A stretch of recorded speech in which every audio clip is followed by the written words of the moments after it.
Hi guys, welcome to this video. Make sure to take a minute to like and subscribe, or leave me a comment or send me a message if you like this video, or to let me know other topics that you'd like covered. Okay, so in this video I wanted to talk about the idea of devotions. You're the one I give my devotion. Now devotions is a very Christian word that we've kind of made up and labeled things with and used, and maybe doesn't really make sense to the average person on the street. Devotions is just a word that we use for the time that we devote to spending with God. So a lot of times that includes something like Bible reading or journaling or prayer or maybe some worship time. So I want to talk about that. And specifically what I want to talk about is this idea of doing devotions. One, if you're someone who's not very motivated to do them. Two, if you're someone who's very analytically and logically minded, how to approach devotions from that mindset.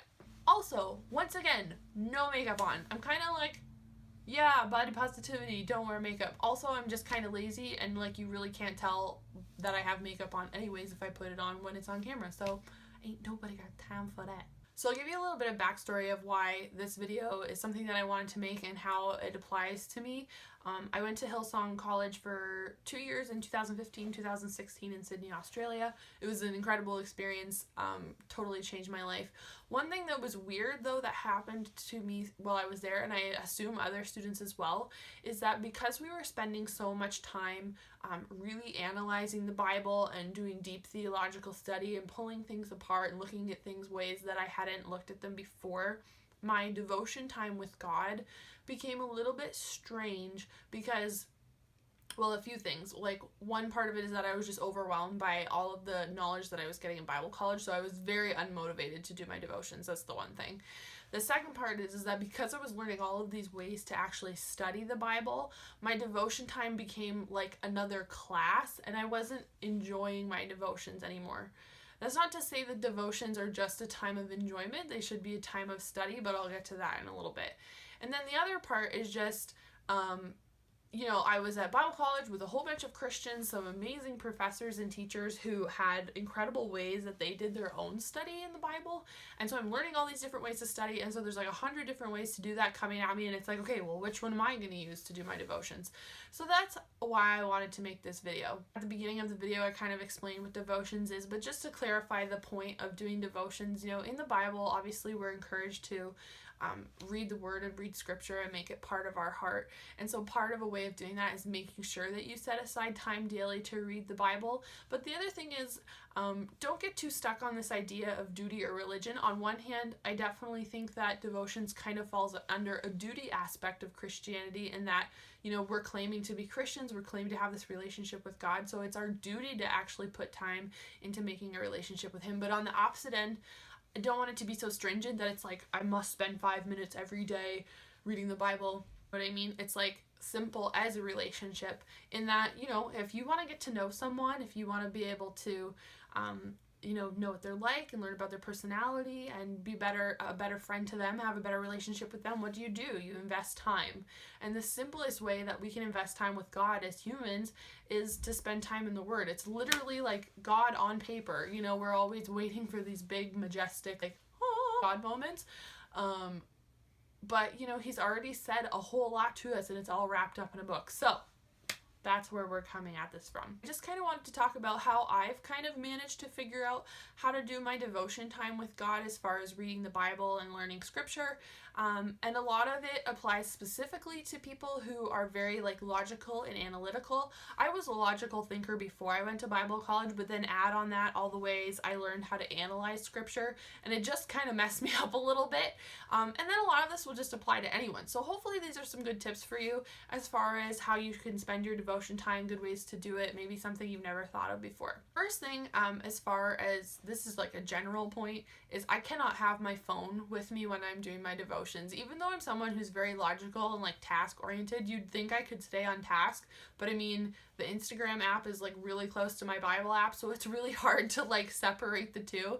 So I've just totally ditched electronic plans altogether. I love YouVersion, I love the Bible app, but as far as using them for devotions, I can't use them. I have just totally ditched electronic Bible study altogether, unfortunately, which really sucks for me because it would be helpful.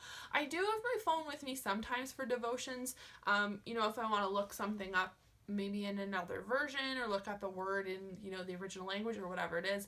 But for the most part, I try to keep it in a separate room. Something that I wanted to mention earlier, one thing that I really struggled with, I've always struggled with making devotions a regular thing, even though I am someone who has a fairly tight schedule and routine that I stick to every day. Fitting devotions in has always been one of my downfalls. I'm not sad about admitting it. I suck. I'm a person. I suck. One thing that I had to kind of sit down and really decide is what was my motivation for wanting to do this.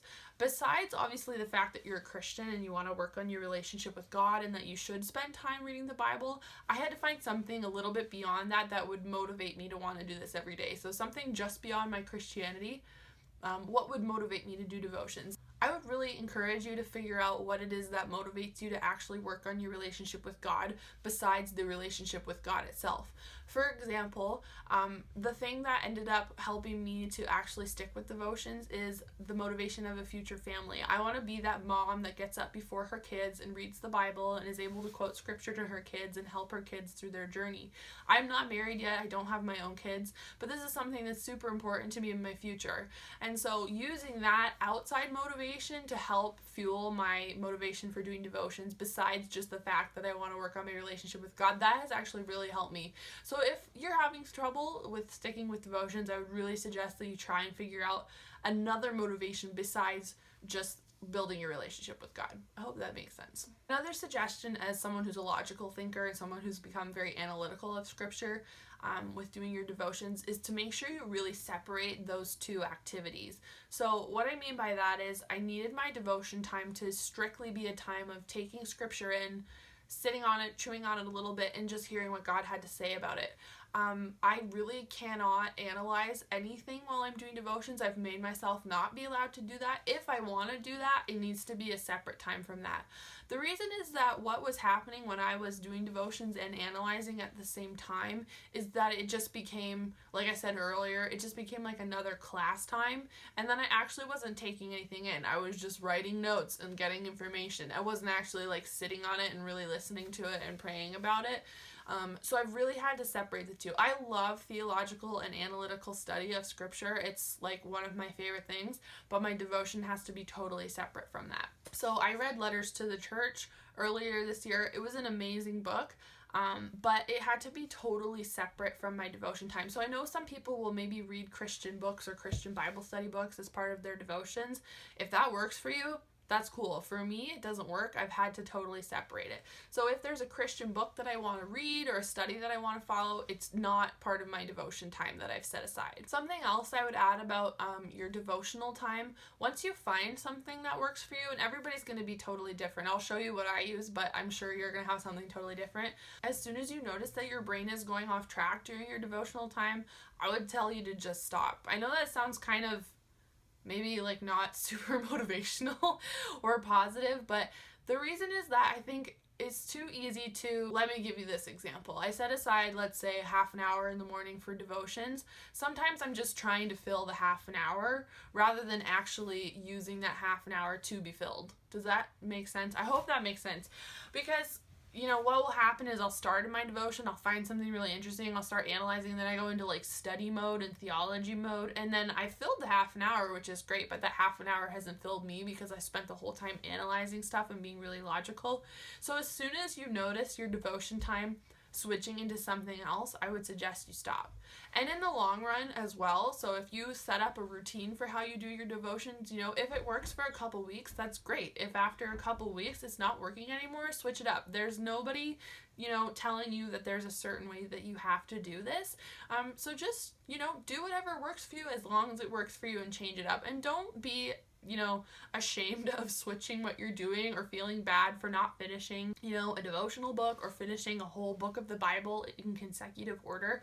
Do what works until it's not working anymore. And I hope, at least for me, that has worked, because I've gotten a lot more fulfillment and joy out of my devotion times by actually doing it while it works and not doing it while it doesn't work, rather than making it work and feeling like I have to fill this slot in my schedule.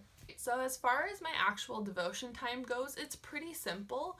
Like I said earlier in the video, I've tried to keep it extremely simple and not get analytical with it at all. I've also tried to find things that really I personally enjoy, other people might not enjoy.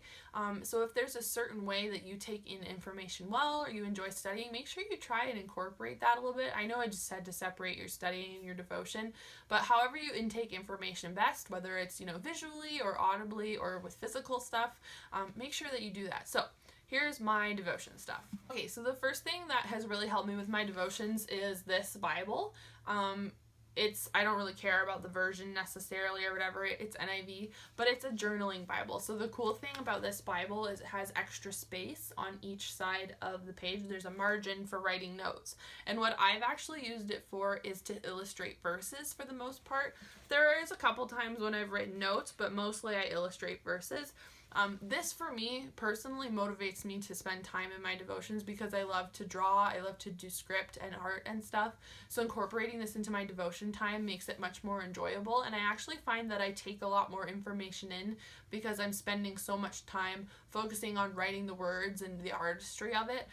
So if you're someone who's like that, a logical thinker but also a creative person, I would definitely recommend a journaling Bible. I don't take notes in here. I do take notes in like a separate notebook if there's something I want to write down.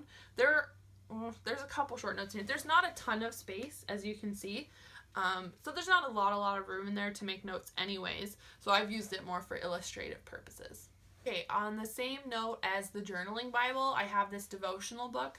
I've been going through the same one for a couple years because I tend to miss days, so I can use it over a couple of years and it doesn't feel like I'm doubling up. Plus, by the time you take a year to go through something, you probably forget it anyways.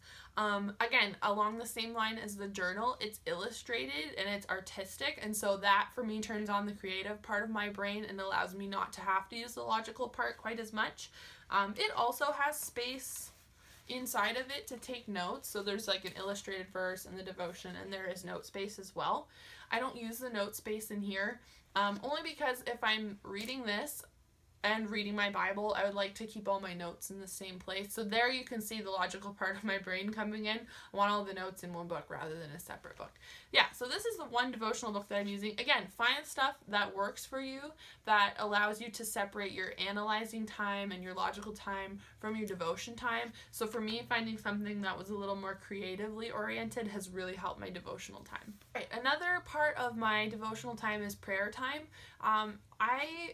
I don't really know where I got this idea from, but this is something I started when I got back from Australia. So I made a weekly prayer card. I use this as my bookmark actually in my devotional book and in my Bible. I've got every day, weekday in here. And on each day I've written down specific things that I want to pray for that are kind of broad in general.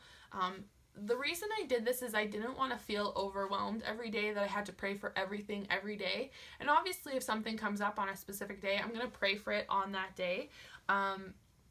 But this just kind of allowed me to know, like, hey, it's Monday and on Wednesday I'm going to pray for my family, but today I'm going to pray for, the local high school or whatever.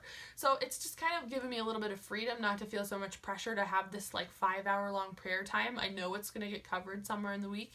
And it's also really fun to be able to tell people like, hey, I spent my Friday morning praying for you, or hey, I spent my Tuesday morning praying for you, whatever it is. It's worked really well for me. I would definitely recommend it. All you really need is a small piece of like cardstock or Bristol board. Just write the days of the week or the days that you do devotions on and put some of your general topics on each day and separate them out. Yeah, I think it works really great. So I hope you enjoy it. On a note with the prayer card, as you can see, it only had weekdays on it. I only do devotions on weekdays. This is part of me trying to be careful of not turning it into this totally scheduled routine thing that I don't enjoy. Maybe that's bad. Basically, I take Saturdays off from devotions because I'm at church on Sunday, so I count that as some of my time with God, and often I'm at church all day on a Sunday anyway. So Monday to Friday, I do regular devotions in the morning. Saturdays, I take off, and Sunday is church. Not everybody would agree with how the way I'm doing that. For me personally, it's just to keep a good balance of not turning it into something that I don't enjoy anymore. So that's worked for me. Maybe if you're in a bit of a rut with devotions, give yourself a break, take Saturday, Sunday off and do it during the week. Last part to go with my devotions is I've got my notebook or my journal. It's just a random journal. It's actually a really pretty journal from a local Christian bookstore. It's just notebook pages. You could do this in any notebook. I'm going to try and cover up stuff that I don't want y'all to see because it's personal, but this is what most of my pages look like. I've got the date. I'll write down the verse that was in my devotions, and if I had any notes to go with it, I would keep it there. I write down what I'm reading in scripture. Like I said earlier in the video, my scripture reading is super random. Like, I'll just pick a book and start and go through it until I can't stand it anymore. It sounds really, like, bad. Ugh. I'll go through it and I'll add some notes, and then at the bottom I do 2 columns, prayer and answer. So I write down my prayer requests that I'm working on if there's stuff beyond what's on my prayer card, and then I leave a space to go back and write if it gets answered, which is pretty fun. It does make it pretty cool to keep track of your prayers. I never used to write down my prayers. I started doing that actually when I was at college in Australia. I would journal my prayers, and it was really, really awesome to be able to go back and be like, oh yeah, I prayed about this like 2 weeks ago, and now it's like actually coming, like it's happening. So definitely recommend writing down your prayers. Yeah, so that video was very random. It wasn't well laid out or well structured. I'm kind of doing this on a whim. I hope that was helpful for you though. If you have tips on how to do better devotions, please message me and let me know what you're doing. I hope this helped you, especially if you're someone like me who is very analytical and a very logical person. Just to give you some freedom with your devotions, do something less structured. It's going to be hard to force yourself to do something less structured, but I think in the end you're going to thank yourself for it. Make sure you put that logical part of your brain and that analytical part of your brain to work, but just do it somewhere else. I think separating it from your devotion time, you're going to feel a lot more fulfillment from your devotion time rather than just making it like more work. So I hope that helped. Again, like and subscribe if you like this video. Please leave me a comment or send me a message if you'd like more videos like this, if you have any tips or suggestions on devotions, and if you'd like to see more content. Thank you for watching.